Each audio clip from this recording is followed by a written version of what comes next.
And so we've had kind of a wide array of talents within the Black Caucus. So I think that we're extremely fortunate to have had the ones that we have. And I think the legislature has just benefited immeasurably. And I think when you start looking at it, you look at the pro tems that we've had. We've had, what, 2 African-American pro tems in the House, both Ms. Delco and Sylvester Turner. It's just that, I mean, I think they've just lent a lot, their vision, the heart, the oratory. Dr. Zan Wesley Holmes, Jr. was a Methodist minister from Dallas and a professor at Southern Methodist University's Perkins School of Theology. He was elected to the Texas State House of Representatives in 1968, about the same time as Barbara Jordan. I happen to be a member of St. Luke Community United Methodist Church, and my own pastor, Zan W. Holmes, was here serving in the legislature along with Barbara Jordan. He first worked for Barbara Jordan, and then he himself was elected. He was just as effective, if not more, outside of the legislature, but brought a wealth of that knowledge and influence to the halls of the legislature. When we had the issues concerning hate crimes, Zan Holmes was here. I can recall him being on the floor of the state senate with me when we did the hate crimes law. And I can also recall his church being vandalized and it being kind of that incident being the catalyst that ultimately broke the logjam here in the Senate. More than anything, I think Zan represents how you bring the people together. Bring different constituents, and he's a person who believes in building coalitions, making things happen for the greater good, for the larger community. When the state of Texas moved to single-member districts, people of color realized an opportunity to win elections and have a voice in state government. We have to remember that when Zan Holmes was serving, we did not have single-member districts at that time. That is one of the significant pieces of legislation that he had an opportunity to vote on. And so in the at-large system, it was very, very difficult for African Americans to get the money and to get the support that they needed to run for office in the first place. In the at-large system, there are people voting and people running, and the entire county had an opportunity to vote on all members of the delegation, as opposed to today when we have single-member districts, whereas a representative lives in and represents a segment of the population in the county. Paul B. Ragsdale was elected to the Texas House in 1973 and served until 1986. He represented District 110, which included most of South Dallas. Paul Ragsdale was a very hard-working, very knowledgeable person in the area of reapportionment. He was a very dedicated person. He had gone to the University of Texas as a student. He had some difficulty there because of the racism that he encountered as a student on that campus. But he came on to the legislature. He worked very hard. He became the caucus chairperson of our caucus here in the Texas legislature. He was the expert at that time on reapportionment.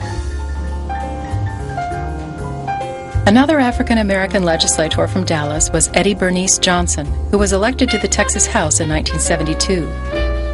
She concentrated her time in public office working hard to improve health care for all Texans. You know, I work closely with Eddie Bernice Johnson. I know that some of my more effective years as an advocate were the years when she was a state senator and when she really did wield some power. Here, we were able to get some things done in terms of employment of African-American employees, stopping wrongful actions against folks, getting contracts for individuals, trying to get information relating to conduct of different agencies where People might play games with me or some other individual who leads an advocacy group, but when a state senator got involved, it was a world difference. You know, I remember Eddie Johnson being a more serious person, serious personality, took a business very seriously in representing Dallas, her Dallas constituency, was very effective in the Senate, and as a result was rewarded by the people in Dallas and given a seat in D.C. But a tough legislator who was also very result-minded. She was a nurse by background. She had worked very hard in her communities. She was known for being able to get things done. She came and served several sessions of the legislature. Much like Mickey Leland, she laid the groundwork for many young African Americans to emulate as a public servant. Congresswoman Eddie Bernice Johnson is a product of the Texas legislature. Went to the State House in 1972 with Mickey Leland and that class of folks.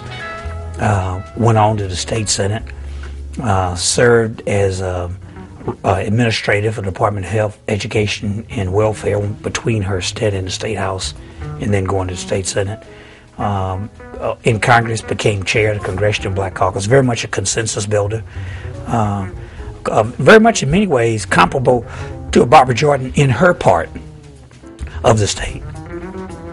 Curtis Graves from Houston was one of the first 2 black men elected to the Texas House since Reconstruction and served during the 1970s. He knew how to get attention for his issues, and I think one time he jumped on top of the desk and he began to pound the desk in order to get the attention of his colleagues, and he did. I can remember being in high school and reading one time about him jumping on a table because the chairperson of a committee refused to let him speak during a debate during a special session on Constitutional Convention. And from time to time, I have used that story, having read about that story with Representative Curtis Graves, to tell people, if I'm ever denied the right to speak up for my constituents because the presiding officer of the body doesn't want to recognize me, fine. Be prepared for me to jump on that table and lose all senatorial decorum if it's necessary. One of the most skilled orators in the Texas legislature during this period was Craig Washington from Houston, who was elected in 1972.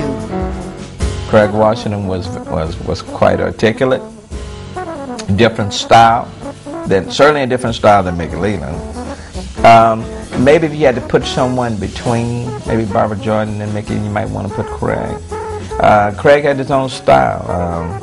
Craig was the one with the suits, the bow tie,